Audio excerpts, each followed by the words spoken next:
Sexy l'ASMR. Aujourd'hui on se retrouve pour une petite vidéo soft spoken sur une lecture de mon thème astral. Donc c'est un livre qui est personnalisé et qui est créé à la naissance grâce aux signes astrologiques et aux ascendants, afin de définir un peu votre personnalité, vos choix de vie, comment vous allez réagir dans la vie face à certains événements, mais également plein d'autres choses, un peu votre manière de fonctionner dans la vie, votre rapport à l'adolescence, l'école, la puberté.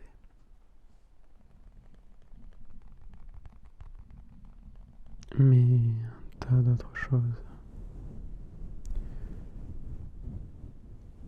Donc c'est vraiment de l'astrologie qui essaye de définir un peu notre manière d'être.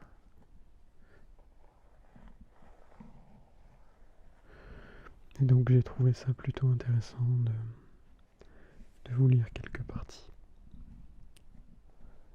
Et pourquoi pas peut-être du coup en savoir un peu plus sur moi, si certains passages correspondent à ma personnalité ou non.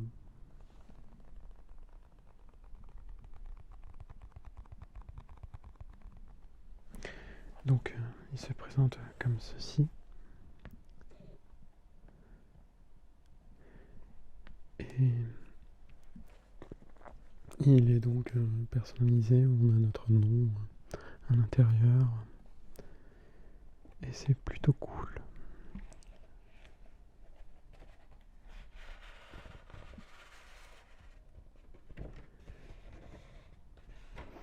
Donc, je vais commencer. Donc l'astrologie, c'est un sujet controversé. Personnellement, j'y crois pas trop, mais chacun ses croyances, chacun pense à ce qu'il veut. Tac. Là, on a des informations sur moi, mais je vais pas les dire parce que je tiens à rester un minimum dans l'anonymat pour l'instant. Donc, table des matières, introduction, thème astral, le soleil en Verseau, le mythe du Verseau, l'ascendant Cancer, la lune en Gémeaux, Mercure en Verseau, Saturne en Bélier, le rôle des parents, les générations et les planètes, signes, éléments et planètes. Donc vous voyez, c'est quand même un truc assez épais. Il y a 60 pages au total. Donc avec du coup plein de sous-parties. Donc je pense que je vais lire juste ce que je trouve plus intéressant. Je vais lire un petit peu d'introduction et surtout des trucs comme ma personnalité, mes points forts, mon éducation à l'école, mes ambitions, les intérêts, etc. Et peut-être aussi le rôle des parents, où je verrai. Donc ce que je trouve vraiment au cœur du sujet, et pas ce qui englobe plus l'astrologie, qui est plus compliqué, enfin qui est surtout, je trouve, moins intéressant. Donc l'introduction, je pense que je vais passer, parce que ça définit un peu comment le livre va fonctionner et sur quoi il se base.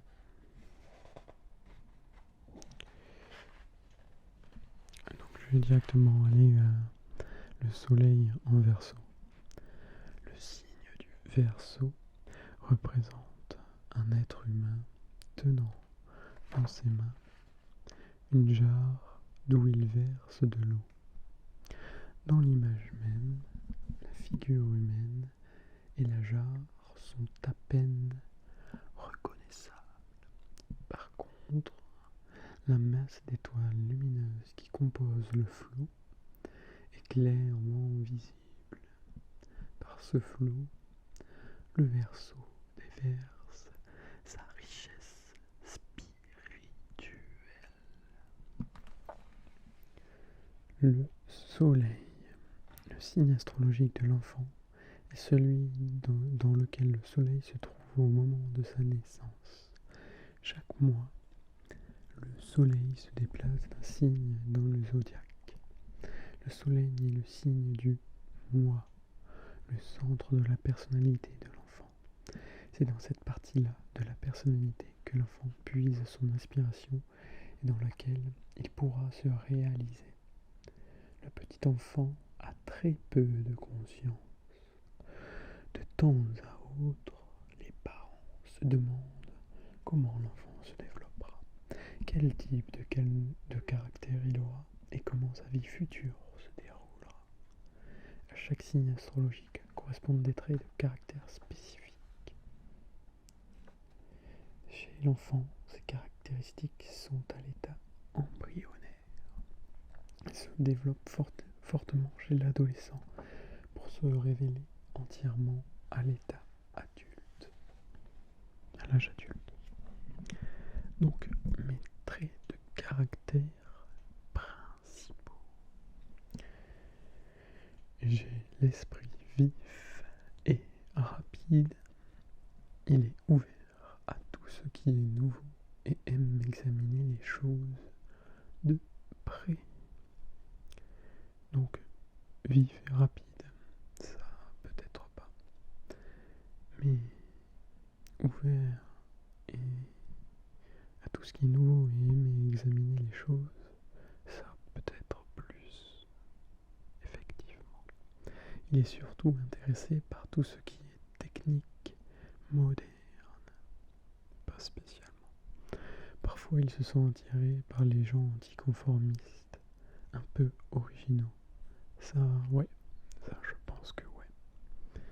Ce côté en lui est renforcé par son aversion de principe envers tout ce qui est conventionnel, envers toutes les habitudes et les mœurs qui semblent dépassées. Ça, je pense aussi, ouais. J'ai souvent des pensées à l'inverse de la conventionnalité. Je suis individualiste, mais sociable. Alors, individualiste peut-être, quoique pas forcément, parce que j'ai besoin des gens. Sociable, ça dépend aussi. Donc, ça aussi pas trop. Mais il y a des grandes lignes quand même de moi-même qui peuvent s'y retrouver dans celles dites auparavant. Donc ces qualités principales sont l'honnêteté et la sincérité. Je pense. Après, j'ai pas envie de me vanter. Et étant donné qu'il s'approche des autres de façon aimable et confiante, il se fait facilement des amis. Il aime les gens et les respecte. Envers ses amis, il est tolérant et il leur témoigne une fidélité inconditionnelle. Ça, c'est vrai. La fidélité, pour moi, c'est quelque chose de très important. Sans ça, les relations n'ont aucun intérêt d'être là. Un autre côté positif est son désir de partager avec les autres tout ce qu'il possède, non pas pour se rendre populaire ou faire plaisir à ses amis, mais parce qu'il se sent, en principe, solidaire de son entourage. Il lui arrive alors d'être étonné que les autres ignorent ce principe et donnent priorité à leur propre intérêt. Ça, à moitié. C'est pas forcément vrai, encore une fois. Ça dépend des fois. Parce que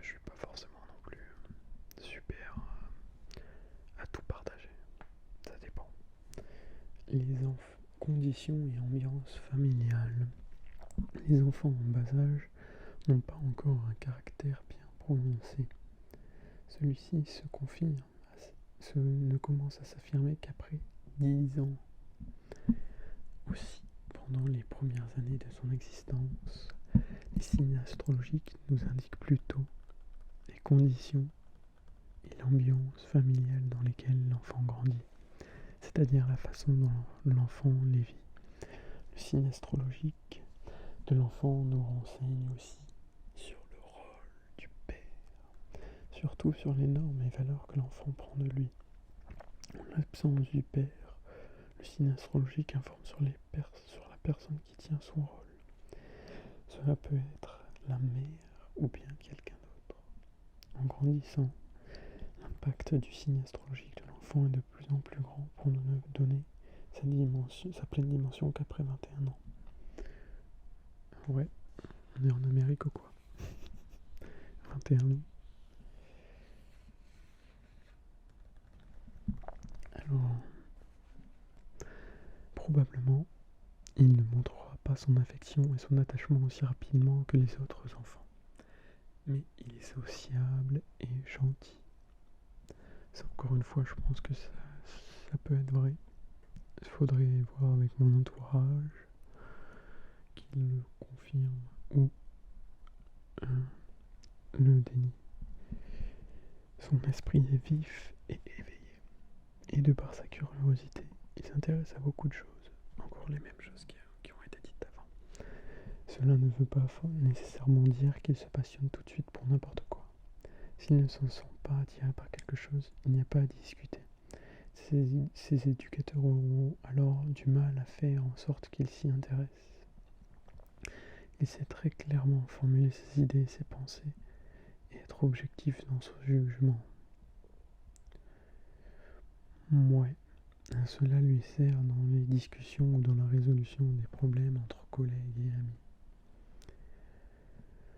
En grandissant, il s'aperçoit que formuler ses pensées est plus simple que de parler de ses sentiments. Si vous lui demandez comment il dira plus volontiers ce qui occupe ses pensées que ce qu'il ressent. Si vous vous approchez trop de lui et lui posez des questions trop personnelles, il peut se sentir mal à l'aise. Ça peut être vrai encore une fois, mais parfois il y a vraiment des trucs super généraux et qui peuvent vachement dépendre des moments. C'est pour ça que ces livres sont un peu bizarres.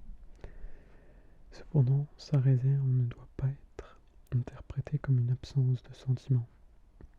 Au contraire, il se passe beaucoup de choses en lui. Comme tout enfant, il cherche l'amour et la sympathie. Et comme tous les enfants, il a besoin d'attention et d'affection, même s'il ne le montre pas toujours. Il exprime son affection indirectement, par exemple en prenant parti pour quelqu'un qui est traité injustement, ou en prêtant ses jouets à un petit copain. Au lieu de mettre le bras autour de l'épaule, il prononcera plutôt des paroles de consolation tout à fait surprenantes. Ça, je pense que c'est vrai, parce que je suis pas du genre démonstratif, et j'ai plus tendance à le montrer indirectement. Je peux pas, par exemple, j'aime pas trop, je suis pas tactile du tout. Et donc, je vais même dire des choses mes sentiments, tout ça, j'ai du mal. Donc, ça peut être vrai. Alors, une fois adulte, il ne se lancera pas facilement dans une relation durable, sauf si elle lui laisse de l'espace pour différents contacts sociaux qui le stimulent psychologiquement. En plus, il lui faut du temps pour s'habituer aux particularités de son partenaire. Il manque de confiance car il ne sait pas toujours ce que les autres attendent de lui. Dans une relation, le plus important pour lui, c'est l'amitié. Ça, c'est faux. Enfin, je m'y retrouve pas forcément dans ça. Ses points forts. Beaucoup de principes. Il ne supporte pas l'injustice. Convaincu de l'égalité des droits pour chacun d'entre nous. Ça, c'est totalement vrai.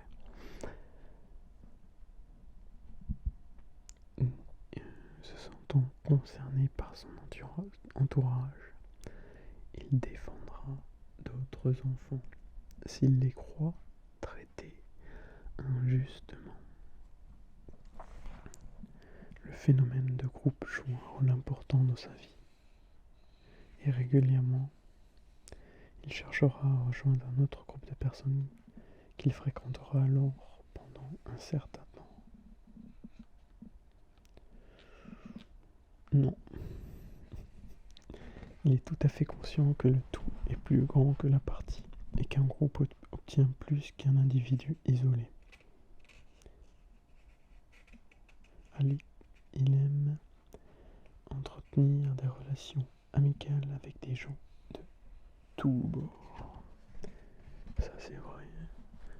Par conséquent, il se liera d'amitié avec des enfants très différents.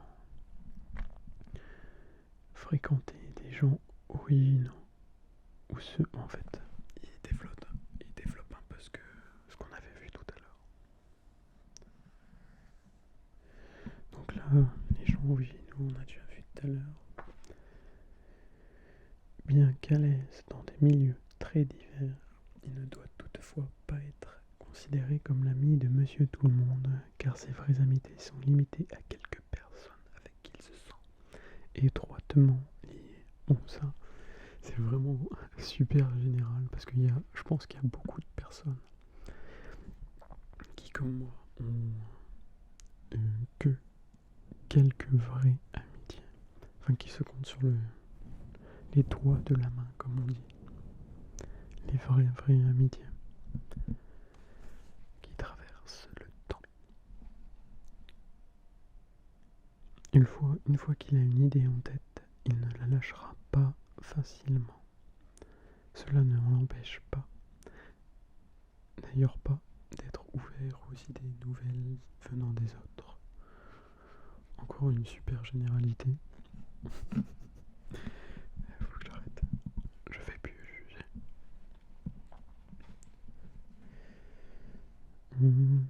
Donc son éducation, j'ai pas envie de lire ça. Enfin, je trouve ça pas super intéressant.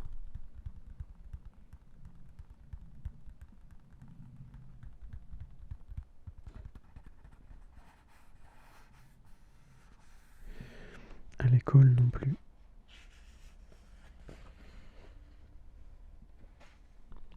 Ah, là ça peut être plus intéressant. Je pense, je vais vous lire ces deux parties et je vais arrêter là. Parce qu'après de toute façon c'est plus, ça rentre dans le détail et ça rentre sur l'astrologie pure. Alors, ses ambitions en tant que Verseau authentique, il pense toujours aux autres et veut faire partager tout ce qu'il possède. Il n'est pas particulièrement attaché au bien, mais il apprécie tout de même une certaine sécurité matérielle. Il aime bien posséder quelques objets originaux qu'il aura obtenus sans trop de peine. Non.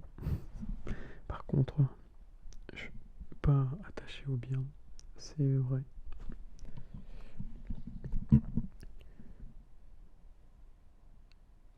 Il s'engage bien plus dans des structures intérêts collectifs que dans des affaires personnelles.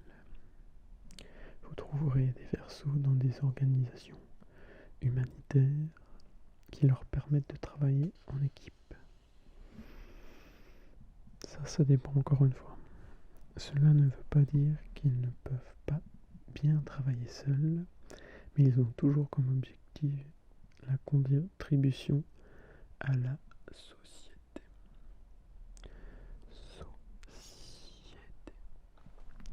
Alors, ses intérêts. Il s'intéresse à beaucoup de choses. Il appréciera que ses parents lui fassent visiter une imprimerie ancienne ou un musée d'aviation, le parc de la Villette ou le Futuroscope. Comme la technique le fascine, il jouera beaucoup avec des voitures de course et des fusées. La technique, je déteste. Mais après, je m'intéresse à beaucoup de choses. Donc encore une fois, c'est toujours pareil. Il y a des trucs vrais. Et parfois, c'est vrai que ça peut paraître étonnant qu'il y ait autant de trucs vrais. Mais ponctués par des trucs totalement faux. Ou vraiment dépendants ou des généralités. Donc, moyen.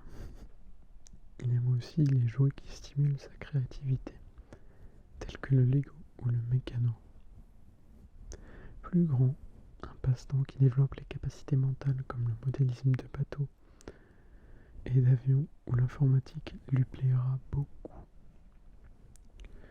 Non, la course pédestre, la natation, l'équitation, la voile, le jardinage, toutes ces activités de plein air lui conviennent parfaitement. Non.